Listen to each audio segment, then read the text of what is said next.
ក្នុងវីដេអូហ្នឹងគឺខ្ញុំមកធ្វើការបញ្យល់តាក់ទងទៅនឹងរបៀបប្រើប្រាស់ក្នុងកម្មវិធី Windows Server 2022ហើយខ្ញុំឈ្មោះ Haysasol មកពីក្រុម SP23 ចឹងនេះជាប្រធានដែលលោកគ្រូបានដាក់ឲ្យសម្រាប់ការងារប្រឡង Final ហើយនៅក្នុងប្រធាននឹងដែរគឺមានចំណុចទាំងអស់11ហើយខ្ញុំនឹងធ្វើការបង្ហាញបន្តិចទៀតហើយនឹងបញ្យល់ទូទៅលើចំណុចតូចៗទាំងអស់ហ្នឹងឲ្យកាន់តែច្បាស់ថែមទៀតចឹងយើងចូលចំណុចទី1ហ្នឹងមកគឺទី1គេឲ្យបង្ហាញពីរបៀបនៃបង្កើតនៃ domain name ចឹងដើម្បីបង្កើត domain name យើងត្រូវដឹងថាថៃបានគេបង្កើត domain ហ្នឹងសម្រាប់ធ្វើអីគេចឹងខ្ញុំបញ្យល់ខ្ញុំបង្ហាញតិចតួចគឺពេលដែលយើងមាន domain គឺដើម្បីគ្រប់គ្រងទៅលើ machine client នៅក្នុងការ connect មកកាន់ server តាមរយៈ domain server យើងហើយក៏អាចគ្រប់គ្រង client ហ្នឹងតាមរយៈ domain controller ផងដែរហើយការដំឡើងនៃ domain ហ្នឹងយើងធ្វើការ service 2ទី1គឺ active directory domain service ហើយទី2គឺ DNS server ចឹងពេលដែលយើង install នៃ service ទាំងពីរហ្នឹងហើយយើងនឹងចូលទៅបង្កើតនៃ domain ដែលយើងចង់កំណត់ដូចជាប្រធានដែលគេឲ្យចឹងគឺយើងត្រូវដាក់ឈ្មោះពេញ .com ឧទាហរណ៍ថាខ្ញុំឈ្មោះ Haysasol ចឹងខ្ញុំដាក់ឈ្មោះ haysasol.com .localh ជាដើមតោះបន្តទៅទៀតដើម្បីបង្កើតនៃ domain ហ្នឹងបានយើងចូលមកកាន់ VMware មកហើយនេះជាកម្មវិធីដែលខ្ញុំតម្លើងនៃ Windows Server 2022ជាផ្ទាំង GUI ចឹងខ្ញុំតម្លើងហើយចឹងបន្តមកទៀតគឺយើង search វាមកយើងវាពាក្យថា Server Manager នេះយើង click លើវាមកចឹងបន្តមកទៀតបើយើងចង់ដឹងថាវាជាន់ទៅជា domain ឬក៏ធ្វើការជាអីហើយយើងអាចចូលទៅ check មើលថាវាមាន domain នៅចឹងយើងចូលមកកាន់ local server របស់យើង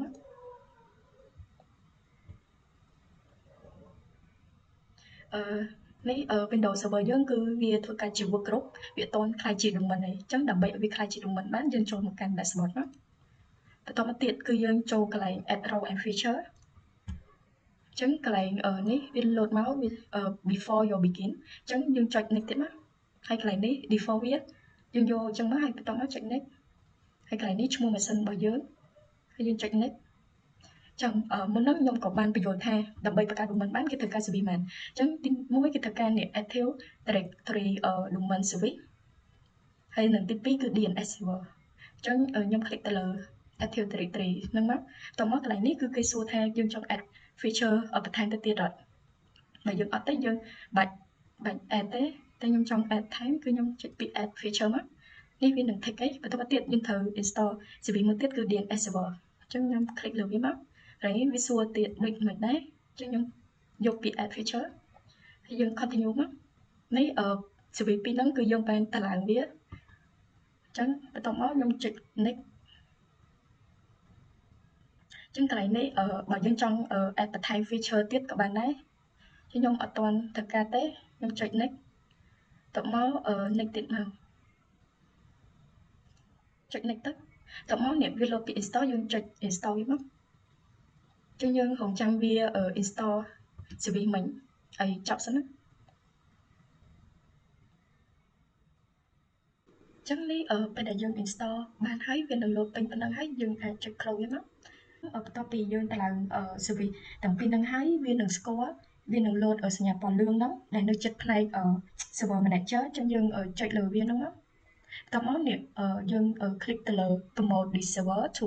domain controller យើង click លើវាមកចឹងនេះវា load មកដល់កន្លែងហ្នឹងមកគឺយើងយកកន្លែង add a new forest យើង click លើហ្នឹងមកព្រោះថាពេលដែលយើងយក forest ហ្នឹងទៅគឺវាជាថ្នាក់មួយដែលនៅក្នុង Active Directory ដែលវាមានសក្តានុពលដែលមានមុខងារគ្រប់គ្រង domain ហើយនឹងបង្កើត domain ផ្សេងទៀតជាច្រើនទៀតនៅក្នុង forest តែមួយអញ្ចឹងខ្ញុំយកកន្លែង add a new forest ហ្នឹងមកហើយបន្ទាប់មកយើងដាក់ឈ្មោះ domain យើងអញ្ចឹងខ្ញុំដាក់ឈ្មោះ haysasol.local អញ្ចឹងនេះ domain ដែលខ្ញុំបានដាក់គឺ haysasol.local អញ្ចឹងបន្តមកទៀតគឺយើងចុចពី next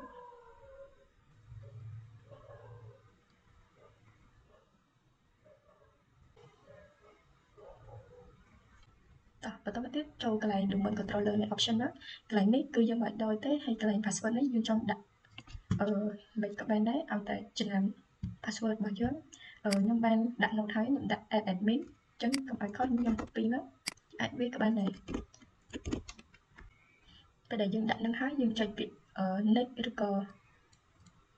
ចុចពី next ណាអញ្ចឹងមកដល់កន្លែងហ្នឹងគឺយើងអត់ធ្វើអីទេគឺយើងចុចពី next ចឹងនេះចឹងនេះវាចេញមកវិញដូចមិនយើងគឺនេះចឹងយើងចុចនេះទៀតមករងចាំវាបន្តិចវាពងត្រូវការមកដល់កន្លែងហ្នឹងគឺយកអត់ទៅអីទេយើងគ្រាន់តែចុចនេះវាទៅកន្លែងហ្នឹងគ្រាន់តែនេះគេចឹងកន្លែងហ្នឹងគឺយើងចុចពាក្យនេះមកចឹងនេះវាពងត្រូវការទៅឡើងទៅចឹងនេះវាsuccessហើយចឹងបន្តមកទៀតយើងគ្រាន់តែចុចកន្លែង install ហ្នឹងមកចឹងយើងរងចាំវាដើម្បី install ព្រោះកន្លែងហ្នឹងវារៀងច្រើនដែរព្រោះយើងវា option តាំងលើមកចឹងរងចាំវាបន្តិចវានឹង install កន្លែងដែលយើងកំណត់លក្ខខណ្ឌឬក៏ option វិញចឹងនេះពេលដែលយើង install ហើយវានឹងឲ្យយើង restart ម៉ាស៊ីនមួយយើងចុច close ហ្នឹងមក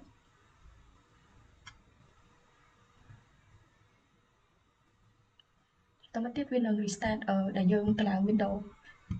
មិញឲ្យតែយើងធ្វើអីមួយវានឹងសួរយើងដូចយើងធ្វើអីមួយចឹងយើងត្រូវធ្វើការ restart ដើម្បីឲ្យវាដំណើរការល្អចឹងយើងធ្វើការ restart ហ្នឹងមក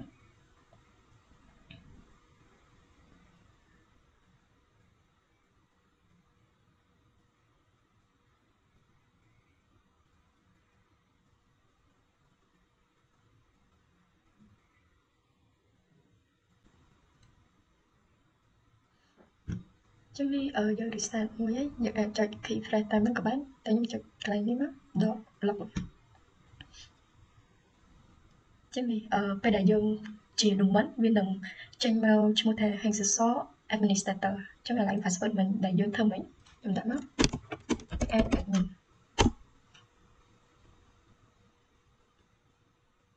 ពេលដែលយើងអត់ទាន់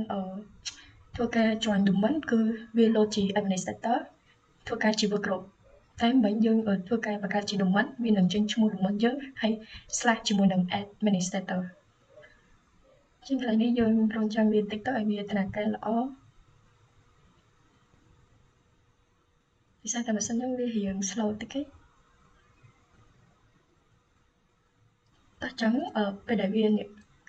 ចឹងពេលដែលយើង restart មិញហើយយើងបើកមកវានឹង load ផ្ទាំង server manager នឹងមកហើយចឹងយើងចង់ដឹងថាម៉ាស៊ីន server របស់យើងហ្នឹងខ្លះជា domain នៅយើងគ្រាន់តែចូលកន្លែង local server ហ្នឹងមកដើម្បីចូល check ថាម៉ាស៊ីនហ្នឹងខ្លះជាចេញពី workgroup ទៅជា domain នៅត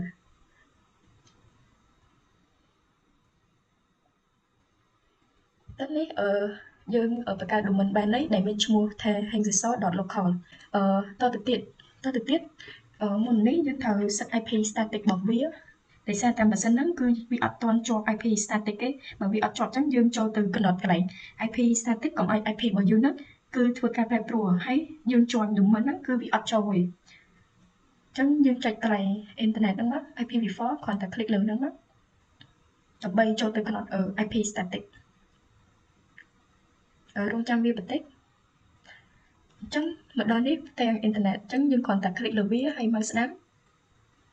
ហើយយើងចូលកន្លែង property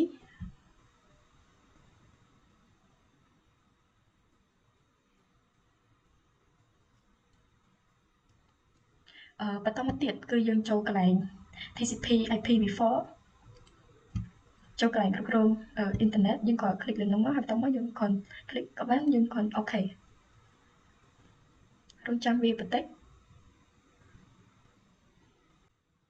តោះបន្តមកទៀតយើងចូលទៅកំណត់IP static យើងគ្រាន់តែ click លើវាមកហើយមើលស្ដាប់យកពាក្យ property ហើយរកពាក្យ Internet Protocol version 4គឺ TCP IPv4 យើង click លើវាមកនេះIP ដែលវាអត់ទាន់ជាប់អញ្ចឹងដើម្បីកំណត់នេះយើងគ្រាន់តែយកកន្លែងហ្នឹងមកកន្លែងuse falling ទៅលើ IP address គឺយើងកំណត់ទៅលើ IP static ខ្ញុំគឺ IP 10.10.10.2 ចឹងខ្ញុំដាក់ឲ្យ10.10.10.2ចឹងកន្លែង subnet mask ហ្នឹងយើងគ្រាន់តែ click ទៅវានឹង load មក auto ហើយកន្លែង DNS នេះយើងលុបវាអស់មកហើយបន្តមកយើងកំណត់ DNS គឺ 10.10.10.1 ជាងនេះជា IP address របស់ server របស់ខ្ញុំគឺ 10.10.10.2 ហើយកន្លែង DNS server គឺ 10.10.10.1 ហើយបន្តមកទៀតយើងគ្រាន់តែ OK មក ហើយយើងចុច OK ទៀតតោះអញ្ចឹងដើម្បីនេះបានដឹងថាវាជាប់ IP static នៅយើងអាចធ្វើការតេស្តបានគឺយើងគ្រាន់តែចូលមកកាន់ CMD ហ្នឹងមកបន្តមកទៀតគឺយើង pin ទៅលើ IP address របស់យើងគឺដាក់ pin 10របស់យើងមិញ IP address យើង 10.10.10.2 ហើយយើង enter មកអញ្ចឹងនេះវាស្គាល់ដែលយើងកំណត់ IP static មិញខ្ញុំធ្វើការ pin បន្ថែមទៀតដើម្បីថាយើងកំណត់ IP static មិញហ្នឹងថាវាត្រូវនៅយើងអាចតេស្តដូចខ្ញុំធ្វើមិញគឺវាស្គាល់អញ្ចឹងចំណុចទី1របស់យើងគឺត្រូវបានបញ្ចប់ហើយខ្ញុំមិញបង្ហាញតទៅនឹងការបង្កើត domain ហើយនឹងរបៀប pin IP address ថាវាស្គាល់ឬក៏អត់អញ្ចឹងបន្តមកទៀតយើងចូលចំណុចទី2គឺបង្ហាញពីរបៀបយក Windows client ហ្នឹង join domain ទៅកាន់ server អញ្ចឹងនៅកន្លែងហ្នឹងយើងត្រូវមានត្រូវយកម៉ាស៊ីន client ហ្នឹង join domain ទៅកាន់ server នេះយកម៉ាស៊ីន client ហ្នឹង join ទៅកាន់ម៉ាស៊ីន server របស់យើងដើម្បីឲ្យវាក្លាយជាសមាជិក server យើងឬក៏ក្លាយជាកូននៃ server ហ្នឹងយកម៉ាស៊ីនហ្នឹងក្លាយជាកូនរបស់ server ហ្នឹងដែលវាស្ថិតក្រុមការគ្រប់គ្រងនៃ server របស់យើងហើយពេលដែល server យើងចង់ចែកម្លែកតន័យឬក៏អីមួយគឺតាមរយៈ domain ហ្នឹងឯង domain name ហើយមួយវិញទៀតឲ្យតែគេជាសមាជិកនៃ server របស់យើងគឺអាច access ចូលឬក៏ចូលទៅយកតន័យឬក៏ការប្រើប្រាស់បានអញ្ចឹងកន្លែងនេះគេអាចយើងអាចតេស្តទៅលើ Windows Server 8 10.11 បានអញ្ចឹងបន្តមកទៀតគឺខ្ញុំចូលមកកាន់ VM តដែរមកអញ្ចឹងដើម្បីចង់ដឹងថានេះអញ្ចឹងនេះខ្ញុំខ្វាញ់សិនមកបាទអញ្ចឹងដើម្បីដឹងថាម៉ាស៊ីនហ្នឹងជា domain នៅនេះជា domain របស់ខ្ញុំគឺឈ្មោះ hsisol.local ហើយកន្លែងអ៊ីនធឺណិតនេះគឺបើសិនបើមិញអត់ទេ default វាបើសិនបើអត់តនេះទេគឺវា IP ហ្នឹងវា auto អញ្ចឹងមិញខ្ញុំធ្វើការស្របជាមួយនឹង domain បង្កើត domain ហើយនឹងរបៀបបង្កើតនៃ app IP static ហើយមិញនេះវា load ទេគឺ static IP របស់ខ្ញុំគឺ 10.10.10.2 អញ្ចឹងយើងបាននេះយើងអាចចូលទៅកាន់ testing ទៅលើ machine client គឺខ្ញុំយក Windows 11យកមកតេស្តអញ្ចឹងយើងចូល Windows 11មក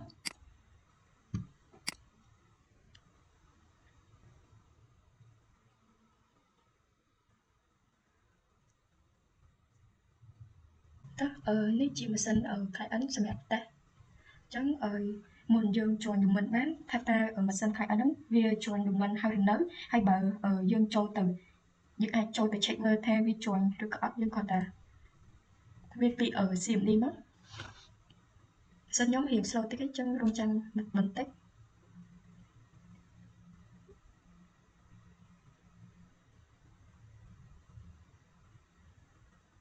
អញ្ចឹងយើងវាពី CMD enter មក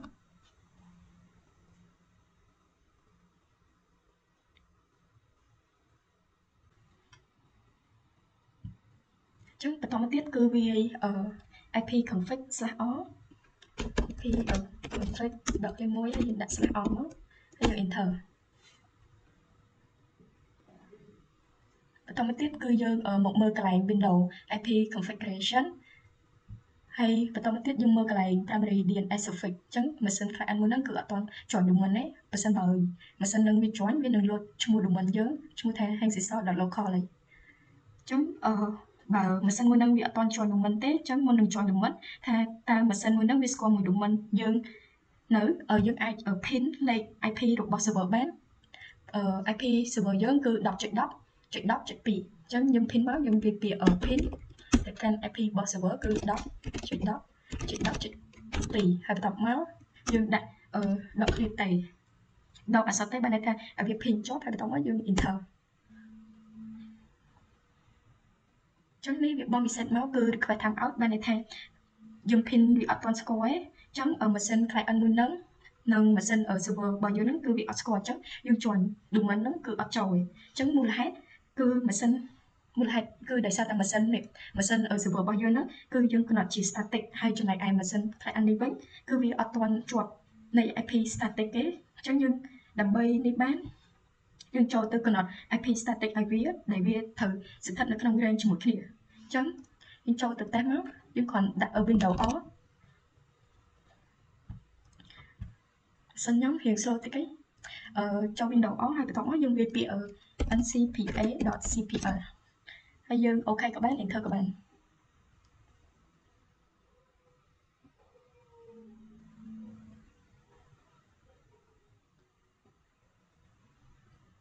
រងចាំវាបន្តិចដើម្បីឲ្យវាដំណើរការដោយសារតែម៉ាស៊ីននោះវារៀងកាំងតិចឯង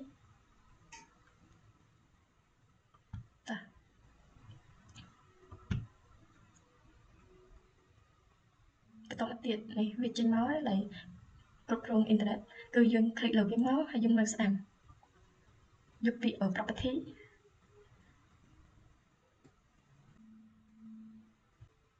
ចឹងបន្តមកទៀតយើងចូលកន្លែងគ្រប់គ្រង network គឺ TCP IPv4 យើង double click វាមក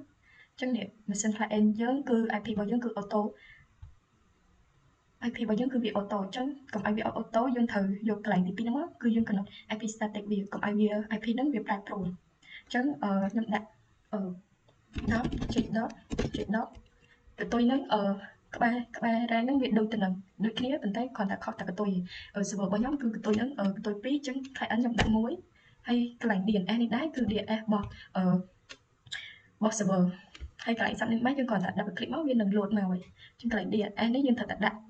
ដើម្បីឲ្យវាស្គាល់ចឹងណាចឹង10.10.10.1ហើយបន្តមកយើងគ្រាន់តែអូខេមកហើយយើងអូខេទៀតមក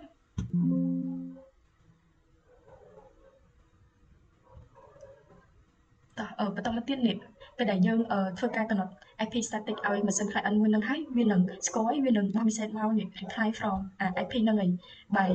32 time អីចឹងTTL ស្មើនឹង123អានោះបានន័យថា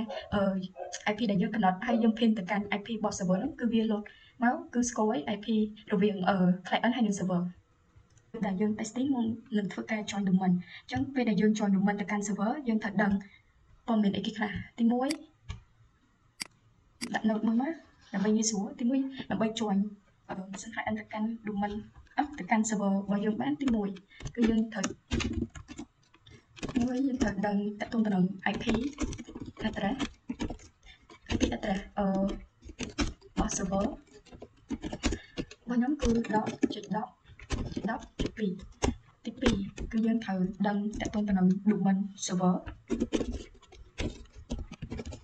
domain របស់ server យើងគឺរបស់ខ្ញុំគឺឈ្មោះ hemsiso.local ទី3គឺយើងត្រូវដឹងតទៅនឹង user and password and password of server ចឹងserver ហ្នឹងគឺ administrator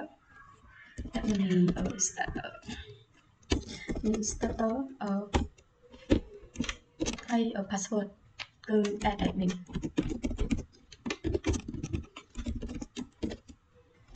ចឹងនេះព័ត៌មានដែលយើងត្រូវដឹងមុននឹងយើង join domain ទី1គឺ IP address របស់ server ទី2គឺ domain server ទី3គឺ user ហើយនិង password របស់ server ចឹងយើងចឹងឥឡូវយើងខ្វែងមក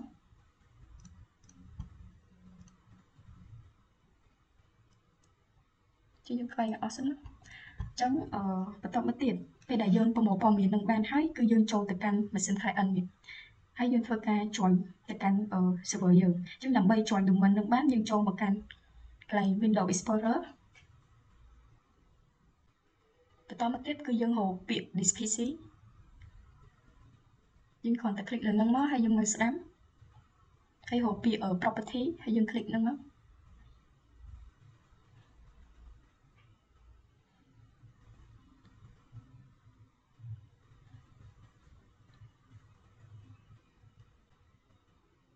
ចឹងពេលដែលមកដល់ហ្នឹងហើយយើងរកពាក្យ advanced system setting គឺយើងចុចចូល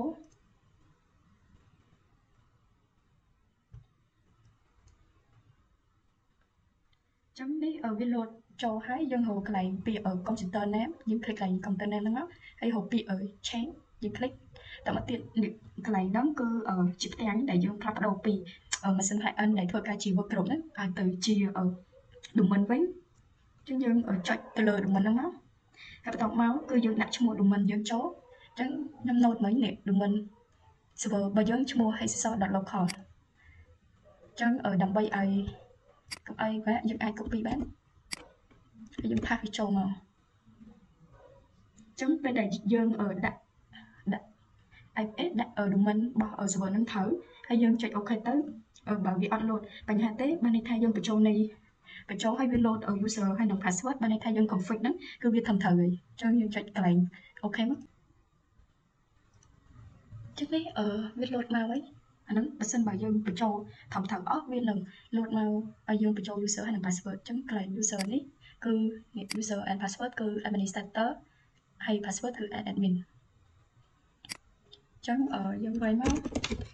administrator ហើយ password យើងគឺ admin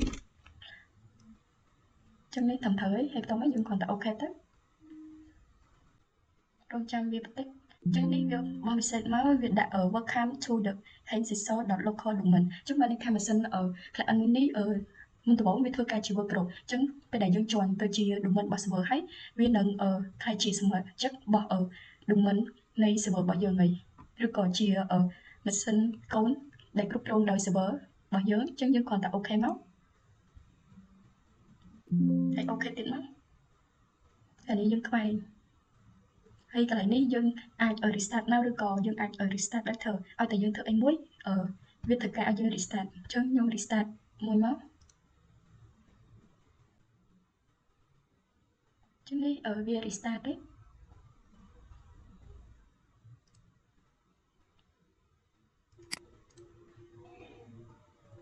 password ខ្ញុំមួយចុច enter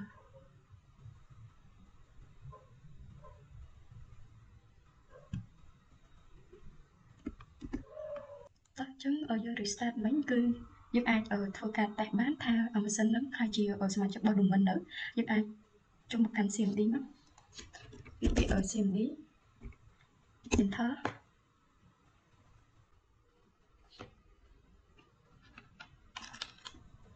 ចឹងយើងដើម្បីនេះបានគឺយើងវាពាក្យ IP config ដក clear ហើយ /on IP config ដក clear ហើយយើងដាក់ /on មកយក enter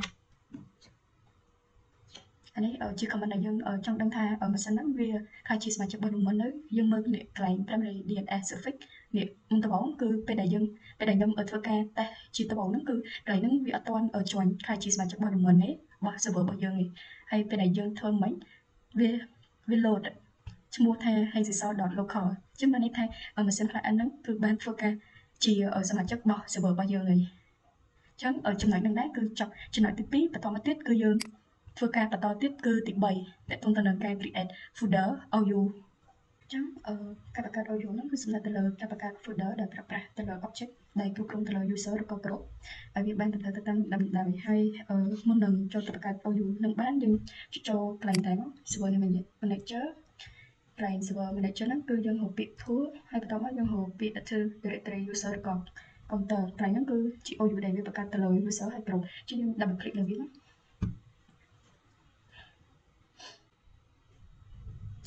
ចឹងមកដល់កន្លែងហ្នឹងកន្លែងនេះគឺជា domain name របស់យើងអញ្ចឹងយើងចុចទៅលើឈ្មោះ domain ហ្នឹងមកឈ្មោះគឺហើយយើងចុចសញ្ញាព្រោះហ្នឹងមកហើយយើង drop down វាអញ្ចឹងកន្លែង folder ទាំងអស់ហ្នឹងគឺជា default របស់ domain ទេអញ្ចឹងមកដល់កន្លែងហ្នឹងគឺយើងត្រូវកន្លែងហ្នឹងគឺយើងត្រូវបង្កើត OU មេមួយដោយយើង select ទៅលើឈ្មោះ domain យើងហើយបន្ទាប់មកយើងចុចទៅលើicon នឹងមកដើម្បីបង្កើតទៅលើ OU មេមួយដែលមានឈ្មោះថា company city នេះ city យើងដាក់ចឹងមកហើយបន្ទាប់មកយើងចុចពាក្យ OK ចឹងកន្លែង company city ហ្នឹងបានន័យថាយើងជាក្រុមហ៊ុន city មួយដែលមានផ្នែកអីគេខ្លះចឹងយើងត្រូវយើងមកមើលវាមានផ្នែកដូចជា admin HR network ហើយនិង IT ចឹងទាំងអស់ទាំង4ហ្នឹង OU ចំនួន4ហ្នឹងយើងដាក់ទៅក្នុង Citic កន្លែងគេ OU company Citic ហ្នឹងហើយបន្ទាប់មកគឺបន្តមកទៀតគឺយើងចូលកន្លែងនេះមកយើង select ទៅលើ OU មេរបស់យើងគឺ Citic បន្ទាប់មកយើងបង្កើត OU មួយបន្ទាប់មកគឺយើង select ទៅលើនេះមកនេះ OU មេរបស់យើងគឺ company Citic ហើយបន្ទាប់មកគឺយើងបង្កើត OU ដែលយើងចង់គ្រប់គ្រងចឹងនេះគ្រប់គ្រងចឹងឈ្មោះគេដំបូងគឺ admin ចឹងយើងពី admin មក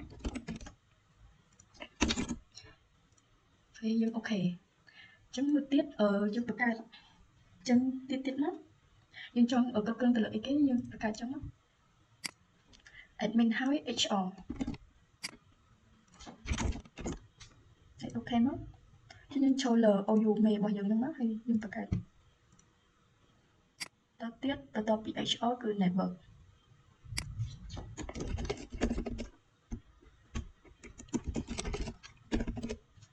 nhưng ok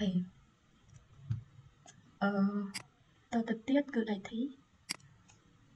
cho l OU mẹ nó mất hay nhưng cái này không mất nó mất được đặt ai thì phải chuẩn bị ok chứ chúng ta bị hai ở hai cứ dương miền địa chỉ admin HR network hay IT chứ P2 OU nâng hai nhưng thử ở biên user nó không năng tiện tay giờ toàn bên ở biên user tế dân thử bậc cát viết từ tam OU mùi đại dương ở bậc cát mấy địa chỉ admin HR hay bậc lập nó nhưng thật đặt từ tam nó không OU nâng mùi chấm cứ dương ở chọc trường hợp tiệp bay ấy được điểm ở cả OU chấm như cho tiệp buôn đó cứ được điểm bậc cát user mình chấm ở tam hai môi đã cầm lập từ lừa password môi pi bay bốn thèm cục user nè chấm ở được điểm bậc cát user nâng bán cứ bậc là cục này nâng cứ tỏ viên miền bụi chấm những thời bậc cát user cho môn nâng hái và tỏ những thời đặt password được chỉ môi pi bay bốn thèm này đặt được kia bật tay còn đặt kho cho môn user chấm như cho tập bậc cát user mất chấm như select L ở folder admin nâng máu hay cho cái lệnh icon là bay bậc cát user nhưng click lệnh icon của mình nâng máu chấm cái này cái ai đặt first name chấm first name cứ ad1 bên đây thay ở sau cấp cứ admin chấm ad1 bậc lập tiếng mối ad1 chứ như ai copy hay cái này nếu bởi như là snap như ai đặt của bạn này nhưng mà mình đặt tên là hay chừng này cái này user login name ấy cứ bên đây thay ở nó không mà xin khai anh nắng nơi ad1 nắng cứ password biết cứ một bị bay bốn cái nắng ở nơi chừng này cái này user login bên đây thay ở nhẹ dương vô user admin ở lọc tròn chắc nhưng đại cái nó nhỉ ad1 hay bắt đầu mấy check định này cái password cứ bật thiên máu cứ môi bị bay đập hẹp cho nhân viên máu môi bị bay bốn hẹp hay cái confirm cứ dùng đặt password này kia môi bị bay bốn hẹp chứ cái này dùng đặt thịt máu dùng thịt pi hay nhầm thịt bầy cái này bên đây thay user change biết bên đây thay ai một lần là change password bán hay cái này compile password nó bị expire chúng ta đóng tiếp cứ dùng check next hay dùng check phần này bắt đầu cái này nó việc đơn tại error rồi chấm đập bay cộng ai việc error này sao ta password cái này dương thử đặt IP strong chứ làm bay đặt password tiện năng bán cứ dương thử từ config viết dương ok xong đó cộng nó dương cho từ ở tên rằng Windows on á cộng nó dương về ở comment xí và cộng nó dương ok các bạn tìm thơ các bạn chấm ở cho một đầu tên console năng hái và toàn tiếp cứ dương chọn button file hay dương hộp bị add remove snap in nhưng click lại nâng mất hay lại ní nhưng tiền ai biết số hộ thì cái nó nhân thờ hộp bị ở group hay nó group hay hộp bị group policy management editor chứ nhưng ở click lần nâng máu tổng máu dương add và đó lại ní cứ dương thử vào hay mà đâu cái này đấy cứ dương thử ở vào từ ở phá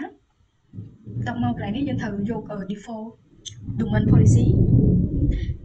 vô cái này nâng máu và tổng máu vô bị ok hay dương ở phần này vì mà phần này hay cứ dương ok và tao mới tiện cứ về đây file nâng ở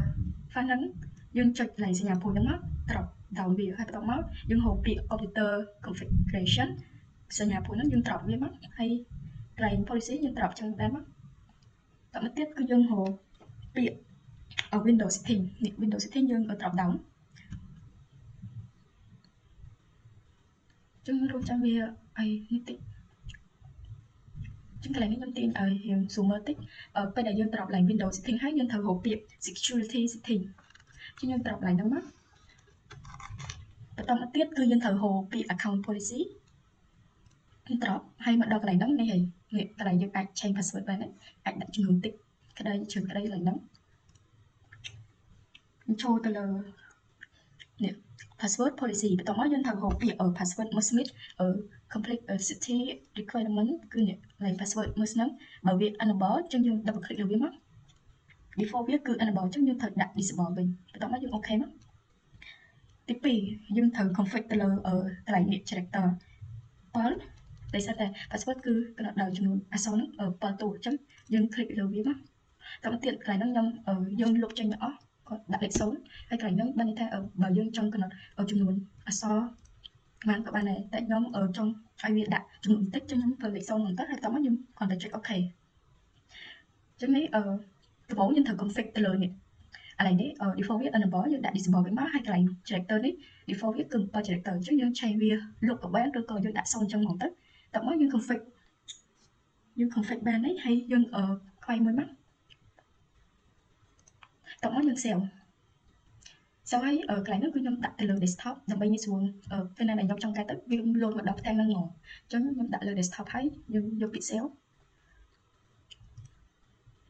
អញ្ចឹងមកដល់កន្លែងហ្នឹងគឺ password គឺយើងអាចដាក់បានតែវាអត់ទាន់ជោគជ័យទេយើងត្រូវ restart ម៉ាស៊ីនមួយអញ្ចឹងដើម្បី restart យើងអាចចូលទៅកាន់កន្លែង icon window ហ្នឹង restart ម៉ាស៊ីន server យើងមួយក៏បានឬក៏យើងអាច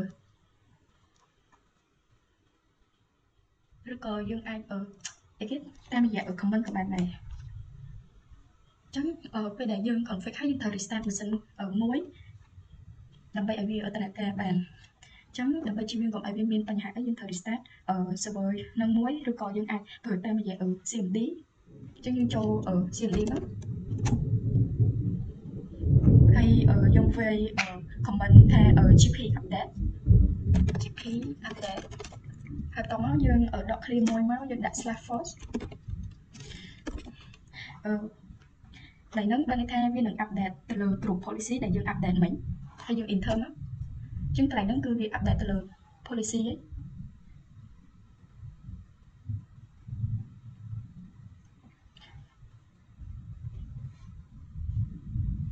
ហ្នឹងពេលដែលយើង update ហើយវានឹង load ថា OK ឬក៏ success អញ្ចឹងបន្ទាប់មកគឺយើងអាចដាក់ password លេខតិចបានហើយវាលេង error អីទៀតហើយអញ្ចឹងយើងចូលទៅបង្កើតសារថ្មីយើងចូលទៅលើ OU admin ហ្នឹងមកហើយដើម្បីបង្កើត user ក្នុង admin ហ្នឹងគឺយើងចុចលើ icon user បន្ទាប់មកយើងដាក់ ad1 បុគ្គលិកទី1ហើយកន្លែងនេះយើងដាក់មកតដែរមកហើយ name ហ្នឹងហើយបន្ទាប់មក next ហើយ password គេគឺ1 2 3 4 5ហើយខាងក្រោមនេះដូចគ្នា1 2 3 4 5ហើយកន្លែងនេះយើងដក tick ចេញមកយើង tick ទី2ហើយទី3ហើយយកពាក្យ next ហើយ finish អញ្ចឹងនេះវាលេង error ទៀតហើយ password មុនហ្នឹងពេលដែលយើងដាក់ password ទៅវា error អញ្ចឹងយើង config មិញហ្នឹងគឺជោគជ័យហើយអញ្ចឹងយើងចាប់ផ្ដើមបង្កើត user តាមផ្នែកមួយហ្នឹងមកពី id to ពីមកហើយយើងដាក់ user name next ហើយ password គឺដូចគ្នាខុសតែ user ឯង1 2 3 4 5 1 2 3 4 5ហើយនេះយើងដកមកទី2ទី3ទៅដូចគ្នាជាពាក្យ next ហើយ finish អញ្ចឹងនេះយើងបានបុគ្គលិកadmin ដែលមានបុគ្គលិក2ចឹងយើងមើលតទៀតទី2គឺ HR1 នេះនៅក្នុង OU HR ជាយើងបង្កើត user នៅក្នុង HR ហ្នឹងមកយើងចូលទៅលើ OU HR ហើយបន្តមកចុចលើ icon user ហើយយើងបង្កើត user HR1 យើងដាក់ HR1 ទៅធ្វើត្រែ1 2 3 4 5ធ្វើតែមកព្រោះថាកន្លែងហ្នឹងគឺគ្រាន់តែខុសតែ user ឯងតែ password គឺដូចគ្នានេះអញ្ចឹងយើងដាក់ user មួយទៀតបុគ្គលិកទី2 HR នេះ4 5ដាក់តិចមកហើយចុច next finish ចឹងនេះយើង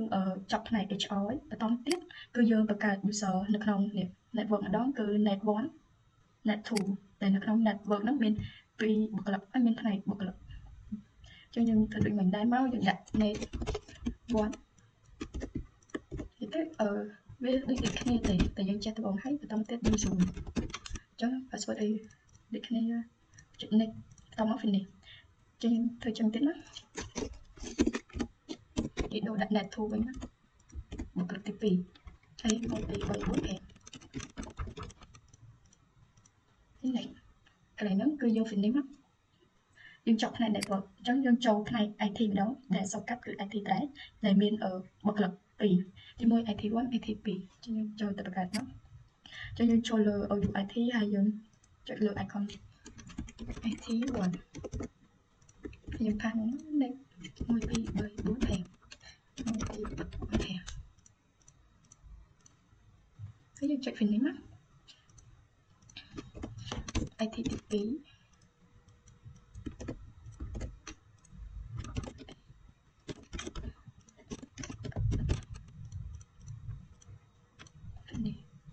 នេះចប់ហើយចប់ផ្នែក IT អញ្ចឹងយើងបានបង្កើត user នៅក្នុង OU តាមផ្នែកមួយៗដូចជា admin មាន user AD1 AD2 អញ្ចឹងហើយចំណែក HR គឺមាន HR1 HR2 ហើយ network មាន net1 net2 ចំណែក IT វិញមាន IT1 IT2 គឺមានបុគ្គលិក2អញ្ចឹងយើងចប់ចំណុចទី4នេះចប់ចំណុចទី4នៃការបង្កើត user ហ្នឹងហើយយើងចូលចំណុចទី5ម្ដងតើតើនឹងការបង្កើតក្រុមដែលគ្រប់គ្រងទៅលើ user តាមផ្នែកនីមួយៗអញ្ចឹងដើម្បីបង្កើតក្រុមបានគឺយើងបង្កើត user បានហើយពេលយើងមាន user ច្រើនអញ្ចឹងគេយក user ហើយនឹងក្រុមហ្នឹងគ្រប់គ្រងទៅលើ user នៃបុគ្គលិកទាំងអស់ហើយនឹងពេលដែលយើង share data ទៅគេអត់ហៅ user ទៅប្រើទេគឺគេយកក្រុមហ្នឹងយកទៅធ្វើការកំណត់ឬក៏ធ្វើអីផ្សេងទៀតអញ្ចឹងដើម្បីបង្កើតក្រុមបា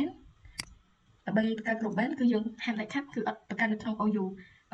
ក្នុងហ្នឹងទេគឺយើងត្រូវបង្កើត OU ផ្សេងទៀតដើម្បីគ្រប់គ្រងទៅលើក្រុមដែលគ្រប់គ្រងទៅលើបុគ្គលិកផ្នែកគ្រប់គ្រងទៅលើបុគ្គលិកហ្នឹងយើងបង្កើតក្រុមមួយមក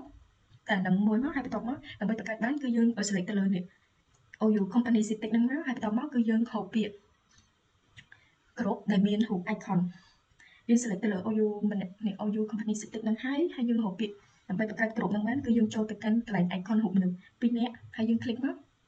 ហើយកន្លែងហ្នឹងគឺយើងដាក់ក្រុមរបស់យើងគឺ g.admin យើងដាក់ g.admin មកពេលដែលយើងដាក់ឲ្យក្រុមដែលយើងបង្កើតហ្នឹងគឺវាគ្រប់គ្រងនេះក្រុមដែលយើងបង្កើតហ្នឹងវាគ្រប់គ្រងទៅលើ admin អញ្ចឹងគ្រប់គ្រងទៅលើ user admin អញ្ចឹងយើងកន្លែង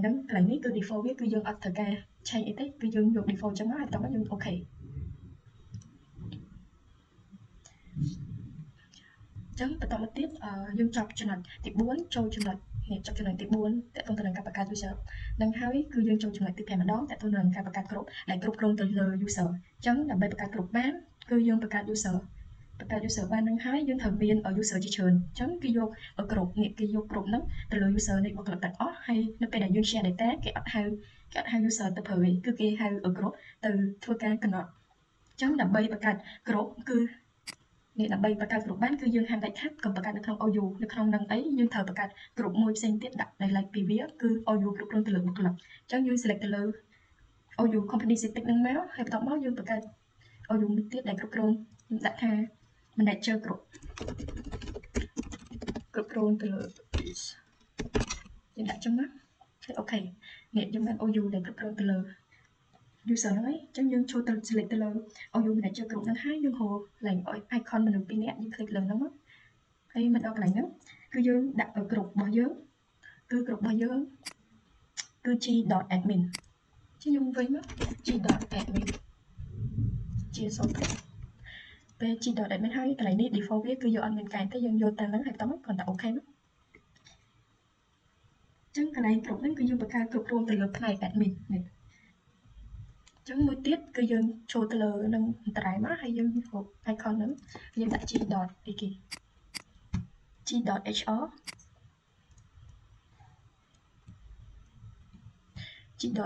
ដែលគ្រប់គ្រងទៅលើផ្នែក HR ហើយ default អញ្ចឹងណាតទៅទៀតយើងចូលលើត្រៃហ្នឹងមកហើយ icon របស់មនុស្សពីរនាក់តទៅទៀតគឺយើងបង្កើតទៅលើ group network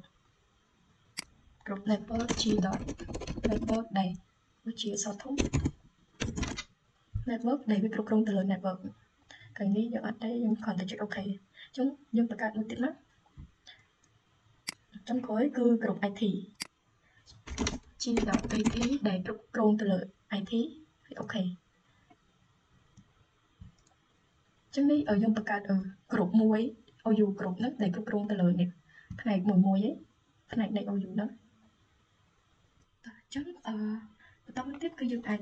មើលថាក្រុមហ្នឹងគឺវាមាន user នៅបើនេះគឺយើងអាចឆែកមើលបានយើងគ្រាន់តែចូលលើវាមកហើយយើងអាចឆែកមើលយើងគ្រាន់តែមើលស្ដាប់រកពាក្យ property ហើយចូលកន្លែង member អញ្ចឹងគ្រប់កន្លែងនេះគឺគ្រប់ admin គឺអត់ទាន់មានបុគ្គលិកផ្នែកនេះទេអញ្ចឹងបន្តមកទៀតគឺយើងត្រូវបញ្ចូល user ហ្នឹងចូលទៅកាន់គ្រប់នេះ user ទាំងអស់ហ្នឹងផ្នែកមួយហ្នឹងចូលទៅកាន់គ្រប់ដែលយើងបង្កើតមិញអញ្ចឹងដំបូងគឺនៅក្នុងបុគ្គលិកផ្នែក admin យើង select ទាំងអស់ហ្នឹងមកហើយយើងគ្រប់ទៅតាមផ្នែកអញ្ចឹងយើងមើលស្ដាំរកពាក្យ add to a group ហើយយើង click លើវាមកទៅមកយើងគ្រាន់តែវាយ G dot យើងដើម្បីហៅ group តាមផ្នែកហ្នឹងមកយើងគ្រាន់តែដាក់ G dot ហើយ enter ទៅវានឹងចេញហើយវាចេញ group ដូចជាកន្លែងហ្នឹងគឺ group admin អញ្ចឹងយើង select ទៅលើ G dot admin ហ្នឹងមកហើយ OK អញ្ចឹងនេះវាស័ក្តិសិទ្ធិហើយ user វាចូលទៅក្នុង group នៃ admin ហ្នឹងបន្តមកទៀតគឺយើងចូលនេះម្ដង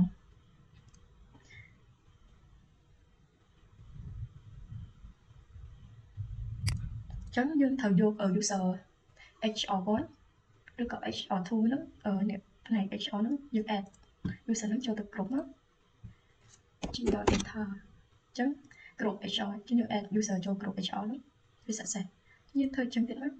ផ្នែក network អញ្ចឹងយើង add user ហ្នឹងចូលទៅក្នុងគ្រប់ network OK IP មួយទៀតអញ្ចឹងយើង select ចឹងមកស្ដាម add to group តមកគឺយើង search ថា G. ទៅហើយ enter ទៅវាចេញ group ហើយអញ្ចឹង group នេះ group IT select លើ group IT ហ្នឹងមក OK អញ្ចឹងនេះពេលដែលយើង add user ចូល group អស់ហើយគឺយើងអាចcheck មើលបាននេះយើងអាច double click ពីរដងហើយចូលមកកាន់ member នេះយើងឃើញ user ផ្នែក admin ហ្នឹងមានបុគ្គលិក2នាក់អញ្ចឹងពេលដែលយើងមាន member អស់ហើយគឺយើង add user ហ្នឹងចូលទៅគ្រប់អស់ហើយគឺយើងពេលដែលយើង share data នេះពេលដែលយើង share data ទៅគឺគេអត់ក៏ហៅ user មកឯងគឺគេហៅគ្រប់ហ្នឹងគឺយកមកប្រើអញ្ចឹងបន្តមកទៀតគឺយើងចប់ចំណុចទី5យើងចូលចំណុចទី6ម្ដងគឺបង្កើត nick theming ចំនួន4ដើម្បីបង្កើត nick theming បានគឺយើងត្រូវមាន port ចំនួន4អញ្ចឹងដើម្បីបង្កើត port នៃ network នឹងបានយើងត្រូវមាន adapter គឺចាប់ពី2ឡើងទៅអញ្ចឹងយើងចូលនេះដើម្បី add បន្ថែមយើងចូលកន្លែង network adapter ហ្នឹងមក double click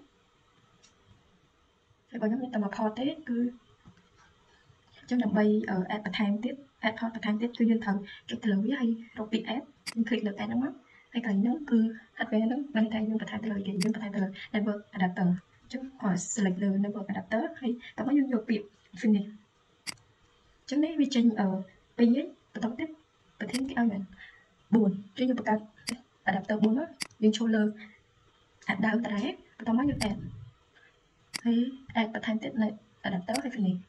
បាន3ហើយចូលលើ add ដើមពី add ហើយយើង add ទៅលើ network adapter ហើយចុច finish អញ្ចឹងនេះយើងបាន network adapter ចំនួន4ហើយបន្តមកយើង OK តោះអញ្ចឹងបន្តមកទៀតគឺ machine server យើងគឺមាន port ចំនួន4ដែលយើង add មិញអញ្ចឹងយើងអាចបង្កើត nick theming បានហើយអញ្ចឹងយើងចូលមកបើក server យើងមកយើងចាំវាបន្តិចដើម្បីចូលទៅកាន់ server របស់យើង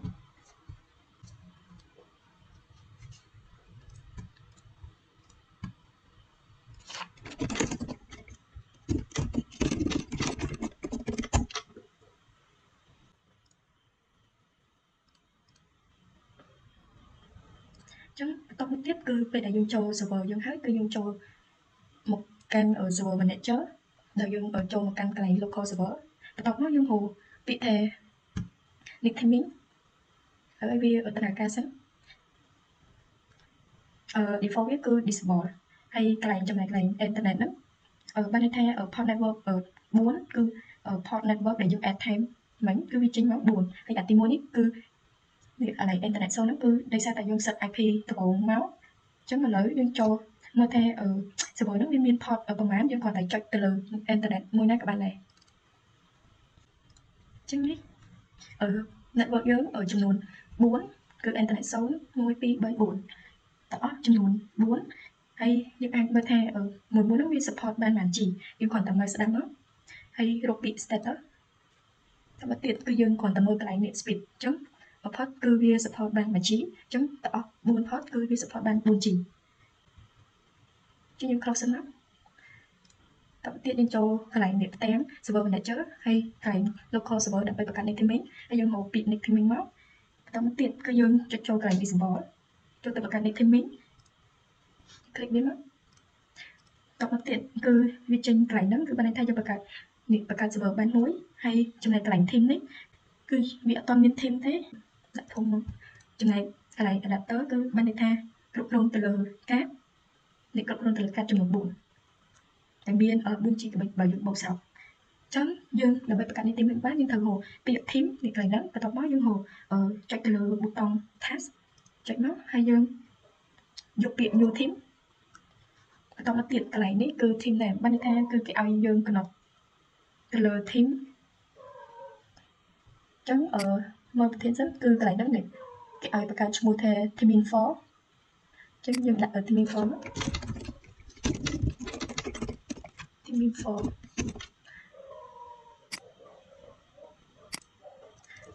តែយើងដាក់ឈ្មោះ theme បន្តមកទៀតគឺយើងអាចកន្លែងនេះយើងអាច select កាតណាដែលវាធ្វើជា teamwork ពី0 ដល់3ហើយមុនហ្នឹងវាធ្វើជា net theming ហើយយើងគ្រាន់តែ tick មកចង់ឲ្យកាតទាំងអស់នឹងធ្វើជា group មួយគ្នាធ្វើការជា team ក៏បានដែរឬក៏យើងចង់យកកាតមួយណាក៏បានដែរអញ្ចឹងខ្ញុំ tick យកមកទាំងអស់ហ្នឹងមកតទៅទៀតគឺរកពាក្យ like additional property យើងទីវាឡើងលើតិចអញ្ចឹងនេះកន្លែងហ្នឹងវាមានដូចជា theming mode load balance mode balancing mode standby adapter អញ្ចឹង like theming mode គឺវាមាន option ជាច្រើនទីមួយគឺ switch independent គឺវាធ្វើការល្អនេះដូច like standby អញ្ចឹងគឺវាអាចយើងអាចយកកាតមួយអាចជា standby ក៏បានឬក៏យើងអាចធ្វើការទាំងអស់ក៏បានដែរតែកន្លែងបើយើងយក static theming វិញគឺកន្លែងនេះគឺវា high ហ្មងវាឲ្យ select បានហើយអញ្ចឹងកន្លែង theming mode គឺខ្ញុំយក switch independent ដោយសារវាធ្វើការល្អហើយបន្តមកទៀតនេះ standby adapter គឺបានន័យថាយើងអាចយកកាតមួយណាអាចជា standby ក៏បានឬក៏យើងចង់យកកាតទាំងអស់ក៏បានឬក៏យើងអត់ចង់យកអីមួយយើងគ្រាន់តែអត់ចង់យកកាតទាំងអស់ធ្វើជា standby យើងគ្រាន់តែយកកន្លែងណាហ្នឹងមកហើយចំណែកកន្លែង load balancing mode ហ្នឹងបានន័យថាកន្លែងនេះដែលវាមាន3 option ទី1 dynamic ទី2 hyper-v port ហើយនិង ultra hash បានន័យថាកន្លែងdynamic ហ្នឹងបានន័យថាវាសេរីចាស់វា support Windows Server ដែល2022ហើយចំណែកឯ hyper-v port ហ្នឹងបានន័យថាគឺវា support ជាមួយនឹង VM hyper-v គឺហើយចំណែកកន្លែង ultra hash គឺបានន័យថាវាជាសេរីខ្ពស់ដែលវា support បានចាប់ពី Windows Server 2016ឡើងទៅមកដល់ឥឡូវអញ្ចឹងកន្លែងហ្នឹងគឺខ្ញុំយក ultra hash តាមទៀតគឺកន្លែងនេះខ្ញុំអត់ទាន់យកកាតមួយណាជា standby ទេគឺខ្ញុំយកពី Nansen ហើយបន្តទៀតយើងគ្រាន់ដាក់ OK មកជាងកន្លែងនេះវាពង save ហើយហើយនេះអញ្ចឹងយើងត្រូវរងចាំវាសិនពេលដែលវាចេញ pending មិនន័យថាយើងត្រូវរងចាំហើយ active គឺយើងឲ្យវាដំណើរការសិនតោះអញ្ចឹងវាដំណើរការអស់ហើយវា active ហើយអញ្ចឹងយើងចូល line control នេះមកចូលផ្នែករបស់យើងអញ្ចឹងនេះ network ទាំងអស់នេះអញ្ចឹងអា network ទាំងអស់ហ្នឹងវាលេងធ្វើការតែឯងហ្នឹងឥឡូវវាធ្វើការជា group team វិញយើងចង់ដឹងថាវាជា group មិន group យើងគ្រាន់តែ select ទៅលើកន្លែងនេះមក group ដែលខ្ញុំដាក់ឈ្មោះមិញ theming for មកស្ដាំហើយយើងយកពាក្យ status តោះមកនេះយើងមើលកន្លែង speed អញ្ចឹង speed វាគឺចំនួន4 GB ដោយសារតែយើងបូកបញ្ចូលគ្នាពី internet 0ដល់ internet 3គឺក្នុងមួយ internet ហ្នឹងគឺវាមាន1 GB អញ្ចឹងពេលដែលយើងបូកទៅវាបាន4 GB ដែលវាធ្វើការជា group មួយវិញទៀតគឺយើងក៏អាចចង់ដឹងថាពេលដែលវាធ្វើការជា team ហើយ IP វានៅត្រៃអត់អញ្ចឹងយើងអាចចុចទៅតែបានអត់ទេបន្ទាប់នឹងធ្វើហ្នឹងខ្ញុំចង់ឲ្យកាតមួយទុកជា standby អញ្ចឹងយើងគ្រាន់តែ select លើនេះ double click បន្ទាប់មកចូលឲ្យ additional property ហ្នឹងមកហើយកន្លែងនេះ standby adapter ខ្ញុំចង់បានកាត internet 3ធ្វើជា standby ហើយពី0ដល់2ហ្នឹងវាដំណើរការធម្មតាអូខេអញ្ចឹងនេះពេលដែលយើងទុកកាត internet 3ទី4ហ្នឹងទុកជា standby អញ្ចឹងយើងទៅមើលមកហើយយើងចូលទៅ check ដូចមិញនេះ speed វានៅសល់តែ 3G ដោយសារតែមិញយើងដក network ទី3ហ្នឹងទុកឲ្យវា standby មួយទុកពេលដែល network ណាមួយវាមានបញ្ហាអាទី3ហ្នឹងវានឹងមកជំនួសតមកទៀតបើយើងចង់ដឹងថាពេលដែលវាធ្វើការជា team ហើយអ៊ីនធឺណិតមួយហ្នឹងគឺវានៅត្រៃអត់អញ្ចឹងយើងអាចចូលទៅមើលបានពី property តមកទៀតគឺយើងទៅមើលកន្លែងគ្រប់គ្រង network គឺ TCP IPv4 click ពីរដង double click មក double click ឃើញវាអត់ចេញទេនេះដោយសារតែកាត់ ការហ្នឹងវាលេងធ្វើការជាតែឯងគឺវាធ្វើជាក្រុមម្ដងអញ្ចឹងយើងសាក់ចូលកន្លែងជា team min for វិញមកថាបង្កើតកំណត់ IP static បានអត់អញ្ចឹងពេលដែលយើងធ្វើ networking យើងត្រូវចូលកន្លែងកំណត់ static វាអញ្ចឹងយើងចូលកន្លែងគ្រប់គ្រង network មកនេះ internet protocol version 4 TCP IPv4 คลิกពីដងអញ្ចឹងកន្លែងនេះគឺយើងបង្កើតបានអត់អញ្ចឹងអាកន្លែងនោះមិនវាលេងធ្វើការតែឯងវាធ្វើជាក្រុមអញ្ចឹង IP វាក៏គេអត់ឲ្យកំណត់បានដែរដោយសារតែវាធ្វើជា team អញ្ចឹងយើងកំណត់ static វាមកដូចមិនដែរដូចលើកមុនគឺ10.10.10វិញហើយ subnet mask ដែរគ្រាន់តែ click ទៅវាចេញហើយកន្លែង DNS server គឺយើងដាក់ដូចតែយើងបង្កើតដំបូងបង្កើត domain ដំបូងអញ្ចឹងចុច10.1ហើយយើងអូខេមកហើយអូខេទៀតអញ្ចឹងចំណុច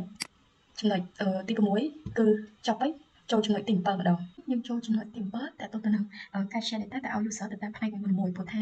server យើងគឺមានទំនាទីទៅលើ data ទាំងអស់ក្នុងការគ្រប់គ្រងដើម្បីបង្កើតក្នុងការនឹងចែករំលែកឲ្យ client ចូលទៅប្រើប្រាស់តំណែងឬក៏រក្សាទុក folder admin folder HR department network IT department for staff data center ហើយបន្តមកទៀតគឺ admin គឺបុគ្គលិកនៃបុគ្គលិក admin ហ្នឹងគឺដែលមាន admin ដែល full control ហើយចំណែកឯបុគ្គលិក HR គឺទៅលើ HR department ហើយចំណែកឯក្រុម network វិញគឺអ្នក array គឺ full control ដែរតែកន្លែងនេះគេឲ្យដកសិទ្ធអត់ឲ្យបង្កើត folder មិន HR ហ្នឹងក៏ដូចគ្នាដែរគឺដកសិទ្ធកុំឲ្យបង្កើត file បានហើយចំណែក IT department វិញគឺក្រុម IT ហ្នឹងគឺ full control ចំណែក for staff ហ្នឹងបានន័យថាគេឲ្យប្រើប្រាស់ user everyone ហ្នឹងគ្រប់ user ទាំងអស់អាចចូលទៅប្រើប្រាស់រួមគ្នា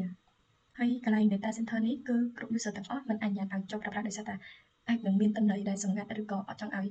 បុគ្គលិកផ្សេង access ចូលបានអញ្ចឹងបន្តមកទៀតយើងចាប់ផ្ដើមទាំងអស់គ្នាអញ្ចឹងខ្ញុំក្បែងអានេះមកអញ្ចឹងយើងចូលបង្កើតនៅក្នុងនេះប្រធានគេគឺ share ដែលបង្កើត folder នៅក្នុង drive B អញ្ចឹងខ្ញុំវាអាចចូលមកកាន់ Windows Explorer តទៀតគឺខ្ញុំចូល drive D ដើម្បីបង្កើត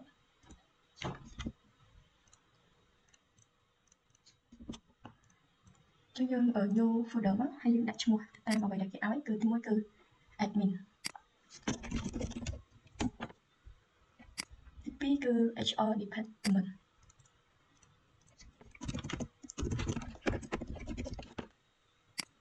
មកដល់ទៀត HR department ហើយអាចកើត folder network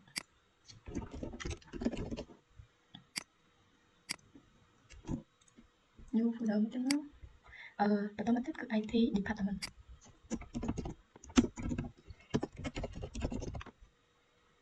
បន្តមកទៀតគឺ for step folder ឈ្មោះថា for step ដាក់ដូចតាមប្រធានដែលគេឲ្យហ្នឹង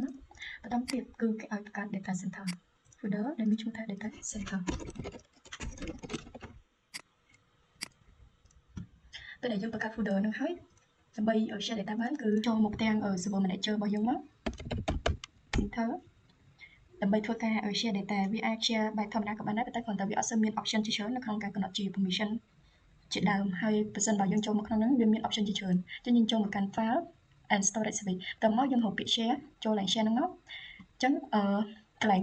ហ្នឹងគឺយើងបង្កើតសម្រាប់ share data យើងចុចទៅលើ to create file ហ្នឹងមកហើយកន្លែងនេះយក quick ហើយចុច next កន្លែងនេះឈ្មោះ server របស់យើងហើយកន្លែងនេះគឺកន្លែងទីតាំងយើងចង់ share តាម drive C ឬក៏ drive D ខ្ញុំ share ចេញពី drive D ប៉ុន្តែដោយសារតែមុនហ្នឹងគឺដោយសារតែ Windows Explorer របស់ខ្ញុំគឺធ្លាប់បង្កើតហើយ share នេះតអស់ហ្នឹងចឹងខ្ញុំចុច line tab custom ទៅប្រើទីតាំងដែលខ្ញុំចង់ share ហ្នឹងហើយមាន folder ដែលគ្រប់គ្រងទៅអស់ហ្នឹងទី1គឺនេះ share ទៅលើ folder admin ចឹង select លើ admin ហ្នឹងមកតទៅទៀតចុច next ហើយកន្លែងនេះ default ដែរខ្ញុំអត់ change ទេចុច next ហើយកន្លែងនេះយើង take ចុច next ហើយបន្ទាប់មកយើង customize permission គឺយើងទៅកំណត់សិទ្ធឲ្យក្រុមណាអាច access បានអញ្ចឹងបន្ទាប់ដល់កន្លែងហ្នឹងយើង remove វាចេញអស់ចុច disable ណា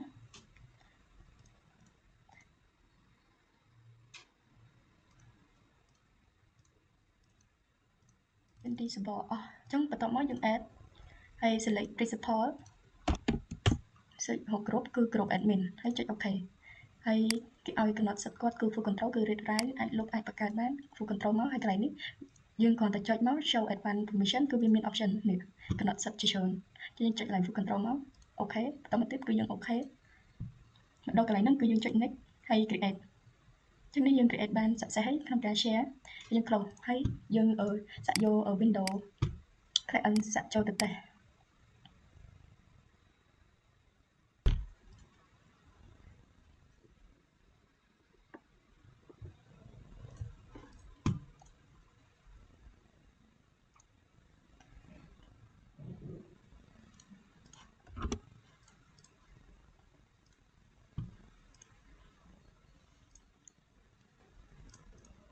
ចឹងនេះម៉ាស៊ីនសម្រាប់តេស្តហើយម៉ាស៊ីនហ្នឹងក៏ធ្លាប់ចូលមួយមុនហើយដែរយើងចូលមកតេស្តមកចុច window off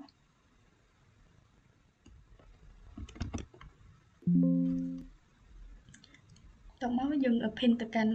IP address របស់ server របស់យើងគឺ 10.10.2 ចឹងយើង enter មកចឹងនេះ folder ដែលយើង share មិញហើយយើងសាក់ click ចូលមកមុននេះបន្តិចខ្ញុំធ្វើការតេស្តចឹងមកយើងសាក់បង្កើតវាថាវាមានសិទ្ធិអីគេខ្លះបង្កើត folder អាច rename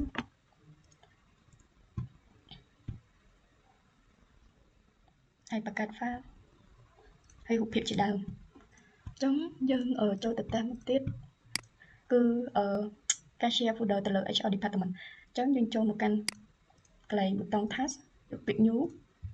ទៅមកធ្វើដូចមិញដែរចុច next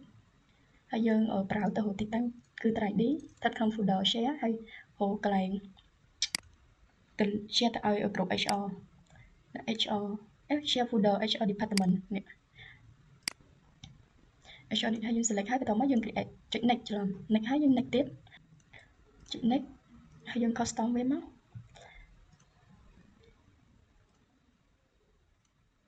ដល់កន្លែងហ្នឹងគឺយើង remove អស់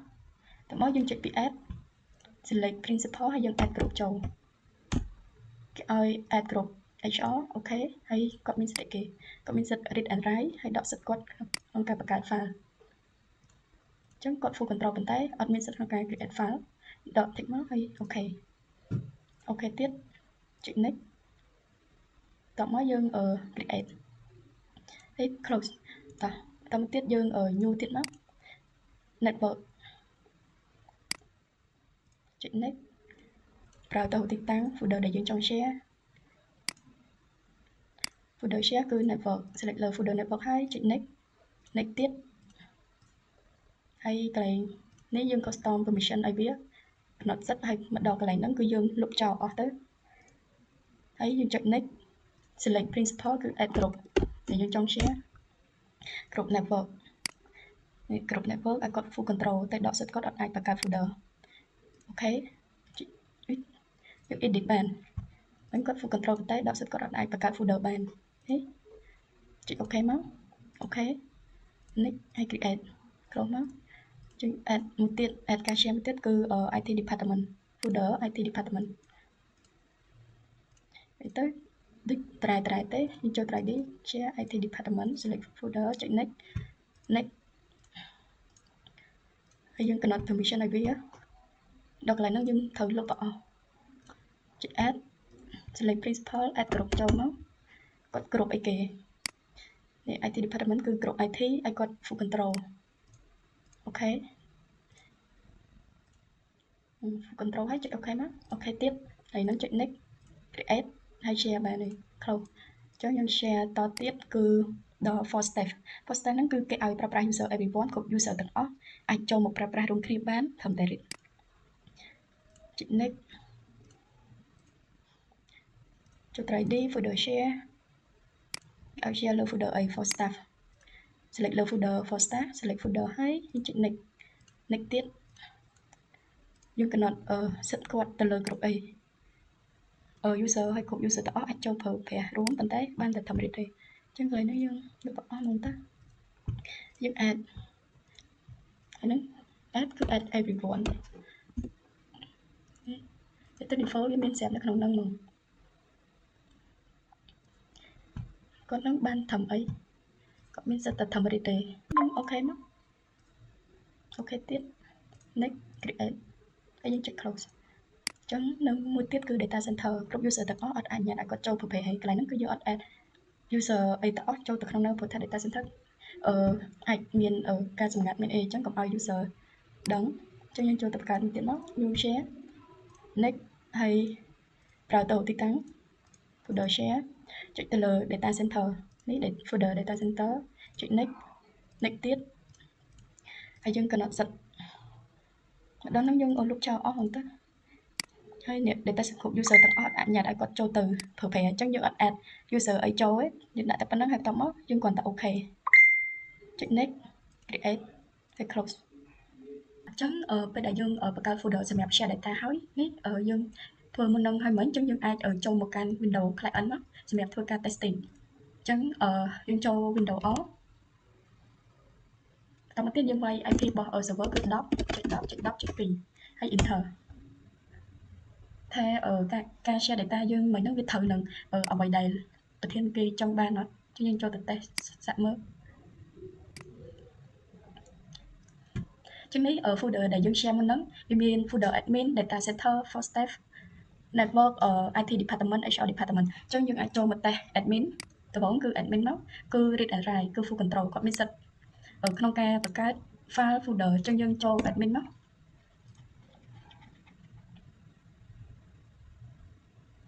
មុននេះខ្ញុំបាន test ទៅលើ folder admin ម្ដងហើយចឹងយើង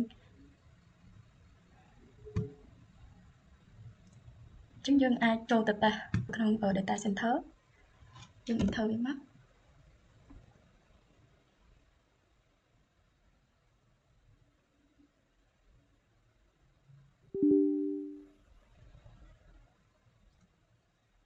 ចឹងនេះ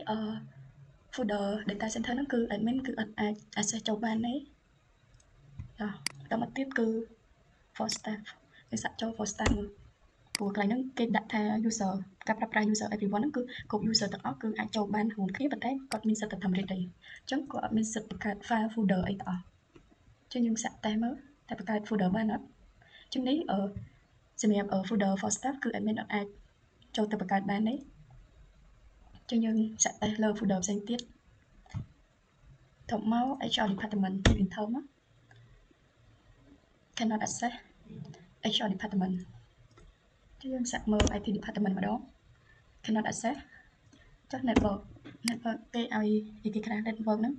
នេះដកសិតអត់អាចបង្កើតអញ្ចឹងនិយាយទៅ folder 3នេះ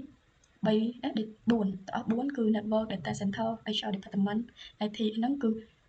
user របស់ admin ហ្នឹងគឺគាត់អត់មានសិទ្ធិចូលទៅប្រើប្រាស់នៃ folder ទាំងអស់ហ្នឹងទេគាត់មានសិទ្ធិបាន full control ទៅលើ folder admin ហើយ data center នេះគឺក៏អត់ដែរហើយ for staff គឺមានសិទ្ធិចូលបានតែត្រឹម read ទេអត់អាចបង្កើតបានទេអញ្ចឹងរបៀបការ share data ហ្នឹងគឺចប់ត្រឹមហ្នឹងគឺចប់ត្រឹមចំណុចទី7អញ្ចឹងយើងតេស្តវាហើយយើងបង្កើតវាទៅតាមអ្វីដែលខ្ញុំបង្ហាញនៅមុនហ្នឹងទៅវាត្រូវហើយខ្ញុំតេស្តមិញក៏ត្រូវតាម permission ដែលគេឲ្យដែរអញ្ចឹងចំណុចទី7ត្រូវបានបញ្ចប់ហើយអញ្ចឹងយើងចូលចំណុចទី8ដាក់ទៅនឹងធ្វើការ hosting website ចំនួន1 website ហើយយើងត្រូវមាន domain website ដែលដាក់ឈ្មោះក្រុមឬក៏ឈ្មោះពេញឧទាហរណ៍ឲ្យឧទាហរណ៍ www ចុចឈ្មោះក្រុមឬក៏ឈ្មោះ domain របស់យើងមកហើយយើងដាក់ .com អញ្ចឹងរបៀប hosting website ខ្ញុំបានសរសេរ note នៅក្នុងនឹងស្រាប់ដើម្បី hosting website នឹងបាននៅក្នុង Windows Server 2022ឲ្យតែ Windows Server យើងអាច host បានទាំងអស់ចំណុចគេ version 1ក៏បានដែរហើយ hosting website ហ្នឹងគឺសម្រាប់បង្ហោះ website ណាមួយដែលយើងចង់គេចូលទៅប្រើប្រាស់ឬក៏ចូលទៅរៀនអីជាដើមហើយការ hosting website នឹងដែរគឺមានពីរប្រភេទទី1គឺជាប្រភេទ local ក៏បានទី2គឺយើងអាច hosting website ជា public ក៏បានដែរហើយដើម្បី hosting website ហ្នឹងយើងត្រូវមានចំណុចតូចៗទាំង4ហ្នឹងទី1គឺយើងត្រូវ install service web server គឺ IIS គឺវាមានតួនាទីសម្រាប់ផ្ទុកទៅលើ website ដែលនៅក្នុងការ hosting ហើយបើយើងអត់មាន service ហ្នឹងទេគឺ web server យើងគឺអត់អាច hosting បានទេចំណុចទី2គឺយើងត្រូវ install service DNS server អញ្ចឹងសម្រាប់ហ្នឹងគឺយើងធ្លាប់ install ហើយស្រាប់ហើយតាំងពីយើងបង្កើត create domain ណាអញ្ចឹងយើងគ្រាន់តែ install បន្ថែមគឺ web server គឺ IIS គ្រាន់តែ install អានោះមួយទៀតទៅហើយបន្តមកទៀតទី3គេត្រូវឲ្យយើងនឹងមាន website សម្រាប់ hosting website អីក៏បានដែរហើយទី4ហ្នឹងគឺយើងត្រូវចេះ configure ទី4គឺយើងត្រូវចេះ config ទៅលើការ hosting នៃ website គឺ IIS គឺ web server ហ្នឹង chẳng cái đại dương đang chừng ngày tập ở đang hái cứ nhom cho về bé mắt cái đại cho từ đó ở Windows server bao giờ nhưng còn tại search ở việc cho một em ở server này chơi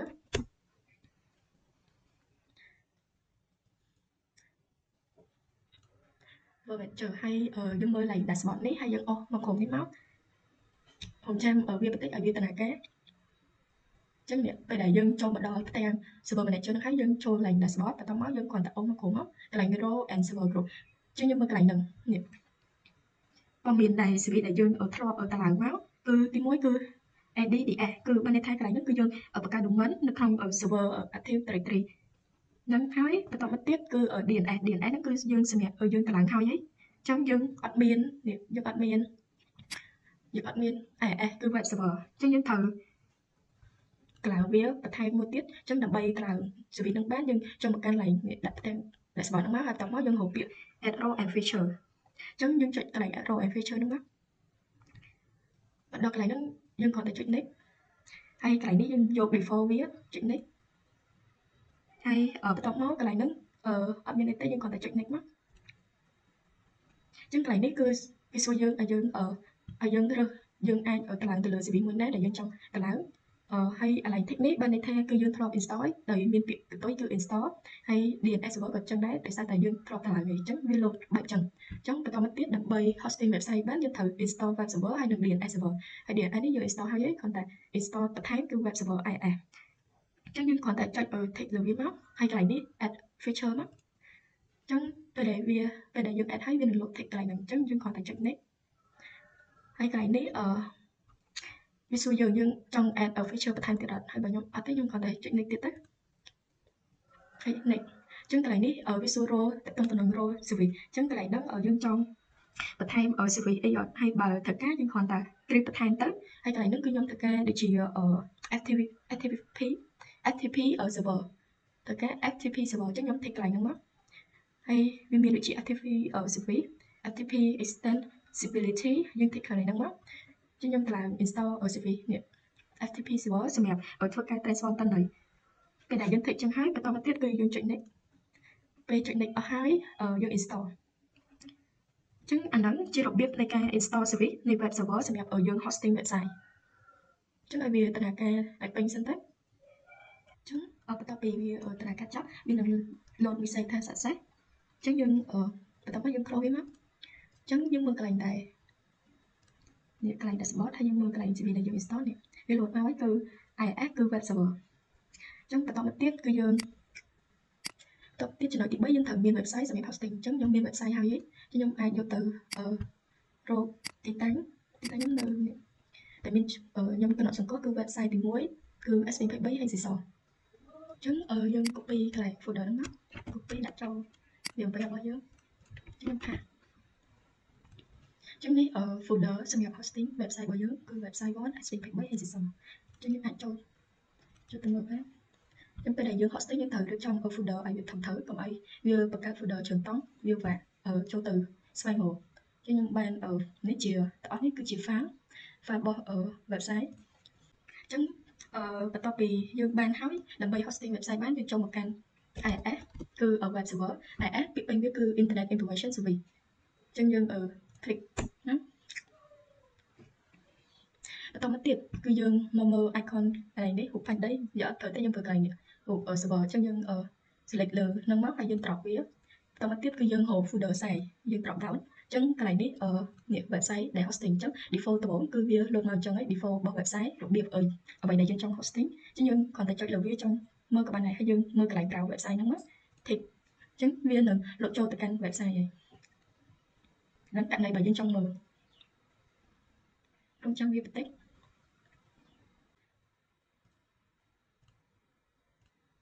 chẳng đấy chỉ cùng đủ ở website đấy cứ chỉ cùng đủ website default viên màu xẹp chẳng tổng tiệt đậm bay ở dân ở thật cá nhưng còn ta lúc viết cứ màu xám sẽ định là website nó hay màu xám hay đặc biệt remove hay đặc biệt yes chẳng việc toàn cho phép chẳng đậm bay ở dân hosting website dân thờ đơn thay tăng cái này ở tục viết xem hosting cứ dân trong một căn ở việc tục nơi đi trong một căn Windows Explorer nó hay tục nơi trải định xì to nâng tiết nhân hồ bị ở iNetHub nó cứ chiều web server យើង click មកបន្តមកទៀតយើងចូលមកកាន់ www root select លើ folder ហ្នឹងមកបន្តមកទៀតគឺយើងកន្លែងហ្នឹងយើង pass website ចូលហើយបន្ទាប់ពីចូល hosting website អញ្ចឹងកន្លែងយើងpass website ចូលអញ្ចឹងខ្ញុំ pass មកនេះwebsite ដែលយើងចង់ host បន្តមកទៀតគឺយើងចូលមកកាន់កន្លែងចង់ hosting website គឺយើងត្រូវចូលមកកាន់កន្លែង folder site បន្តមកយើងត្រូវមកស្ដាំយើងចុចមកស្ដាំមកហើយរកពាក្យ add website បន្តមកទៀតកន្លែង site name បានន័យថាកំណត់ចម្ងាញ់សម្រាប់website យើងគឺខ្ញុំបានដាក់ឈ្មោះថា website 1 SP23 HCSO អញ្ចឹងយើងប្រើទៅយើងដាក់ឈ្មោះឆ្នាំហ្មងទៅសង្កត់ថាហ្នឹងជា website 1ខ្ញុំដាក់ web 1 SP23 HCSO ចឹងកន្លែងនេះphysical path បានន័យថាយើងwebsite យើងទុកនៅកន្លែងណាអញ្ចឹងយើងគ្រាន់តែ select លើវាហើយចុចកន្លែង icon ចុច3ហ្នឹងមកដើម្បីប្រើទៅទីតាំងដែលយើងចង់ hosting អញ្ចឹងមកខ្ញុំទុកនៅ drive C ចុចលើ drive C ហើយលើ folder inet path យើងចុចលើ folder ហ្នឹងមកហើយបន្តទៀតគឺយើងចុចលើ folder www root នេះជាទីតាំងដែលយើងទុក website សម្រាប់ hosting ឈ្មោះថា website 1 SP23 HCSO អញ្ចឹងយើង click លើវាហ្នឹងមកហើយ OK អញ្ចឹងហើយបន្តមកទៀតគឺកន្លែងនេះគឺយើងអត់ត្រូវធ្វើអីទេយើងទុក default វាអញ្ចឹងហ្មងទៅហើយកន្លែង binding គឺកន្លែង tab សម្រាប់ tab ហ្នឹងវាមាន HTTP ហើយនិង HTTPS អញ្ចឹងបានន័យថា HTTP ហ្នឹងគឺសម្រាប់ hosting ដូចធម្មតាបែបធម្មតាអញ្ចឹងហើយបើ HTTPS ដែលមាន gateway S គឺវាទាមទារឲ្យយើងទិញ license ព្រោះថាពេលដែលយើងទិញ license ទៅអញ្ចឹងទៅវាមានសុវត្ថិភាពអីអញ្ចឹងហើយបន្តមកទៀតខ្ញុំធ្វើហ្នឹងសម្រាប់ធម្មតាខ្ញុំយក HTTP អត់មាន S ហើយកន្លែង IP address នេះគឺយើងចង់ហោះវាឲ្យវាធ្វើការជាមួយនឹងអីខ្ញុំធ្វើការជាមួយនឹង IP address គឺ 10.10.10.2 ខ្ញុំ select ឡើងហ្នឹងមកសម្រាប់កន្លែង port នេះwebsite ទូទៅ server វា port ហ្នឹង port របស់server អញ្ចឹង port របស់យើងគឺ80អញ្ចឹងអានឹង default របស់ website ឯងតែសម្រាប់នេះ HTTPS គឺport របស់វាគឺ443អញ្ចឹង port ហ្នឹងយើងអាចchange បានយើងអាចដូរបានអញ្ចឹងហើយកន្លែង hostname នេះគឺយើងដាក់ឈ្មោះ domain យើងអាចដាក់ឈ្មោះ domain បានប៉ុន្តែខ្ញុំអត់ទាន់មាន domain ទេអញ្ចឹងខ្ញុំឲ្យវាតើការជាមួយនឹង IP address សិនអញ្ចឹងបន្ទាប់មកអស់ហើយយើងគ្រាន់តែចុច OK ពេលដែលយើង OK ហើយយើងមកមើលwebsite យើងនេះទៅលើ website ហ្នឹងទៅហើយបន្តទៀតយើងទៅមើលកន្លែង browse website អញ្ចឹងកន្លែងនេះយើងគ្រាន់តែ browse ទៅ website ចុចលើហ្នឹងក៏បានហើយយើងអាចចូលមកកាន់ Google Edge មកតេស្តក៏បានដែរយើងអាចវាយ 10.10.2 ហើយយើងគ្រាន់តែ enter មក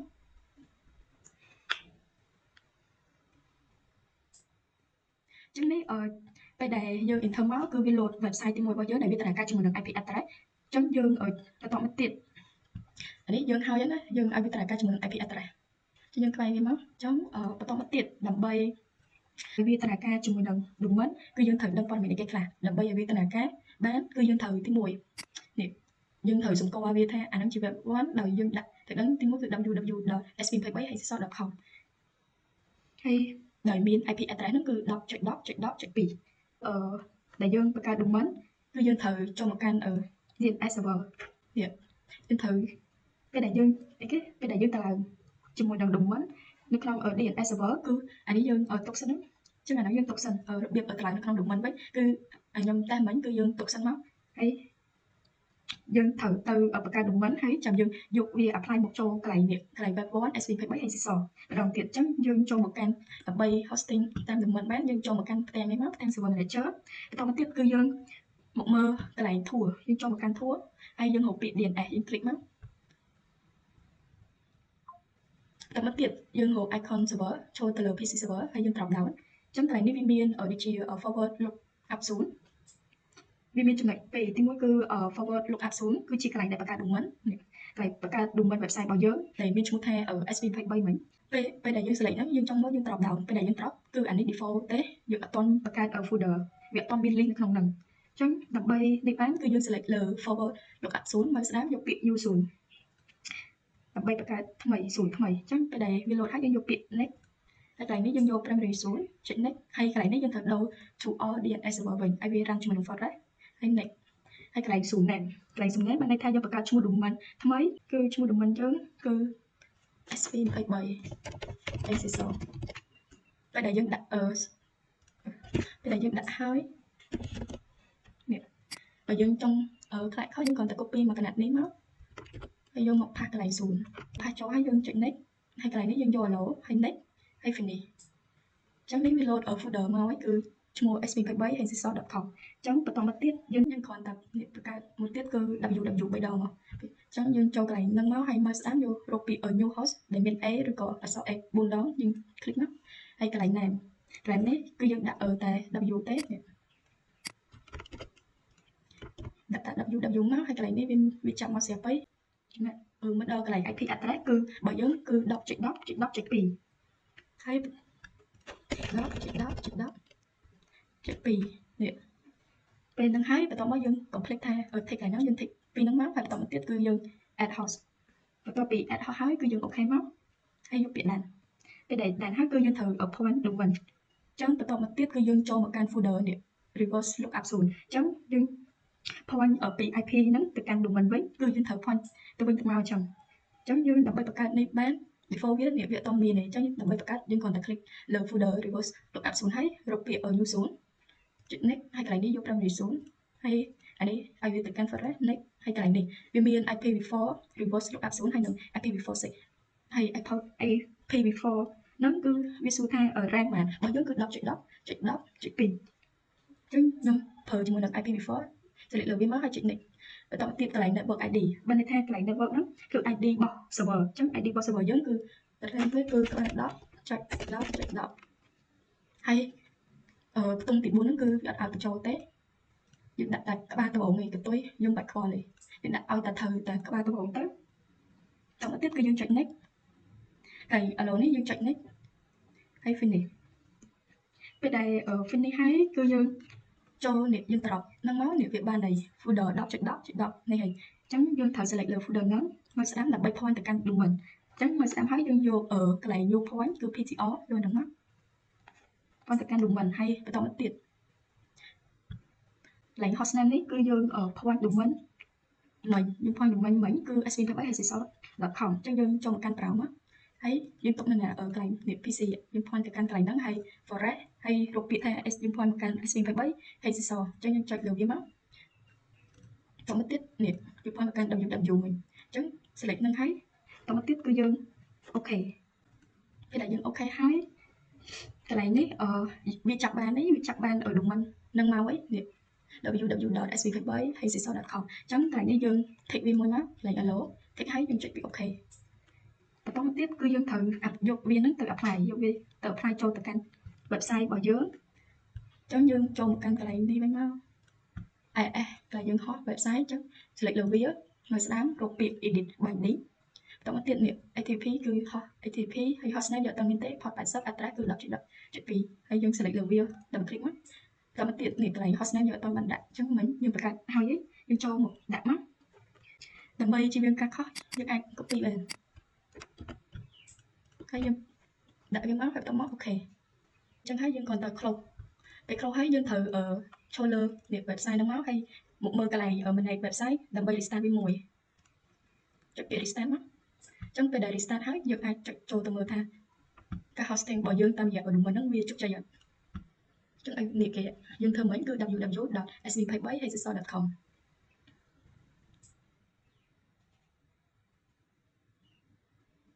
ហើយវាដំណើរការសិនមូលហេតុដោយសារវាចេញអញ្ចឹងនេះខ្ញុំអាចធ្វើការ test នៅក្នុង Amazon Client ចឹងខ្ញុំចូលមកកាន់ Windows 11របស់ Client សិនសម្រាប់ធ្វើការ test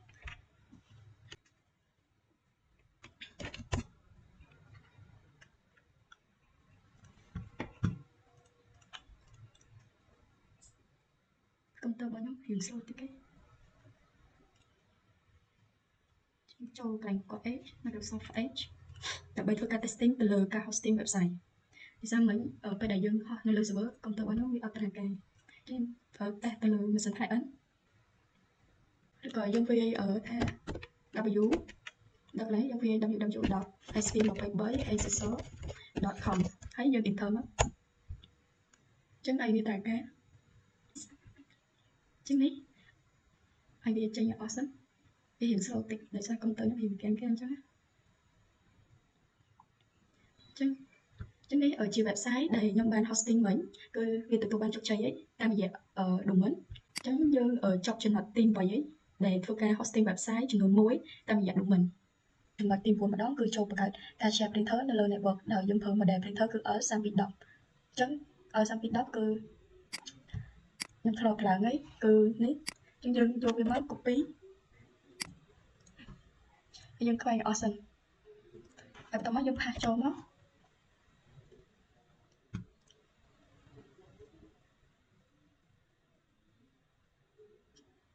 នេះម៉ាស៊ីនដែលមាន model គឺ sangពី10អញ្ចឹងយើងដើម្បី install វាគឺយើង double click មក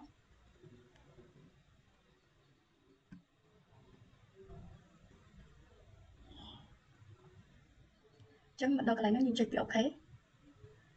យកឡើងវិញវាគឺអង្គលេ OK មកចាំមកដល់កន្លែងហ្នឹងគឺយើងចុចពី agree ចុចពី OK ចឹងនេះវាពង install ហើយ install printer របស់យើងគឺ install កម្មវិធីនេះដែលមាន model មក sangពី10អញ្ចឹងឲ្យវាដំណើរការពេញសិនទៅ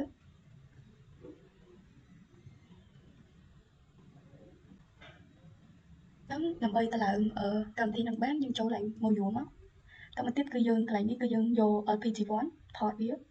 អូខេអញ្ចឹងនេះវាលោក message មកហើយថាយើងត្រូវ driver នៃ printer ហ្នឹងគឺវា complete success ហើយយកពី OK មកតដើម្បី share printer បានគឺយើងចូលមកកាន់ control panel ហើយបន្តមកកន្លែងនេះគឺយើងដូរជា launch icon ហើយយើងហៅពាក្យ device and printer ចុចចូលមកបន្ទាប់ពីចុចចូលហើយនេះឈ្មោះ model printer យើងមកស្ដាមយកពាក្យ printer property ហើយហៅកន្លែង sharing ហើយយើងចុចកន្លែង share this printer ហើយអានេះយើងអាច rename បានតែខ្ញុំយក default ចឹងហ្មងទៅឈ្មោះហើយអូខេអញ្ចឹងរងចាំវាបន្តិចវានឹងធ្វើការ share នេះពេលដែលវាទីចឹងបានន័យថាវា share printer អញ្ចឹងយើងអាចចូលមកកាន់ client ចូល window on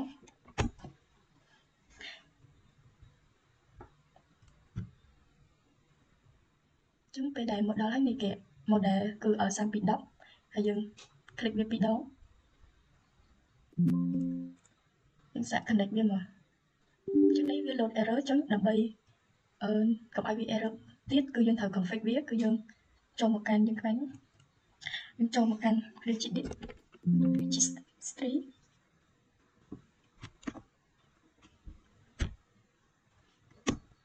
ដល់ចឹងយើងចូលមកកាន់ registry នេះ editor ពេល icon មកចឹងបន្តមកយើងចូលវាមកចឹងពេលចូលមកយើងចូលមកកាន់កន្លែង local machine យើង drop down folder មកហើយបន្តមកយើងហៅ folder system យើង drop វាចុះមកបន្តមកយើងហៅឈ្មោះ folder current control set ហើយយើងបន្តមកយើង select ហើយយើង drop ហើយចូលលើ folder control បន្តមកទៀតយើង drop down ហើយរកពាក្យ folder print នេះគេ print អញ្ចឹងយើងត្រូវបង្កើតយើងដាក់ញូមួយមកបន្តមកយើងយក default 32ហើយយើងវាយពាក្យ RPC level និយាយទៅធ្វើមិនវាយអត់ត្រូវតែវាយអត់ត្រូវវានៅតែ error និយាយទៅតែខំមកពាក្យក៏វា error ដែរ RPC enable ហើយតែនឹង complete D ផង enable RPC level privacy enable ចាប់ហើយប៉ុណ្ណឹងហើយយើងចូលទៅបិទហើយយើងចូលទៅតេស្តអញ្ចឹងយើងចូលមកកាន់កន្លែង share printer ពេលនេះវារៀងយូរតិចទេដោយសារម៉ាស៊ីនខ្ញុំអ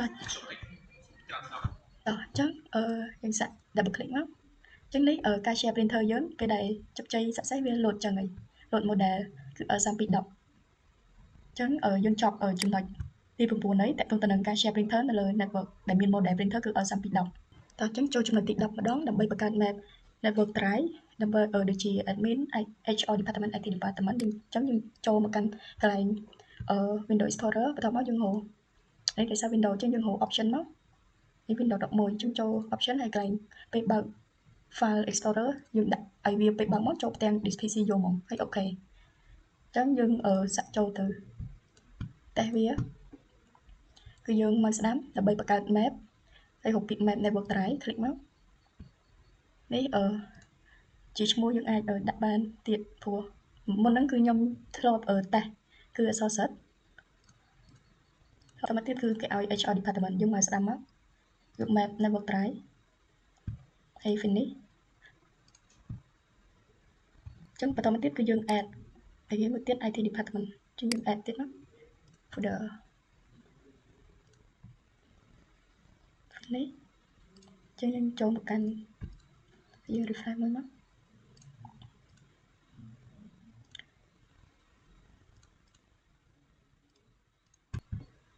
នេះជា network drive ដែលយើង share មកដាក់លើម៉ាស៊ីនរបស់យើងមានដូចជា IT department HR department ហើយនិង admin តែគឺត្រូវបានបញ្ចប់ហើយត្រឹមចំណុចទី10របៀបបង្កើត network drive សូមអរគុណលោកគ្រូ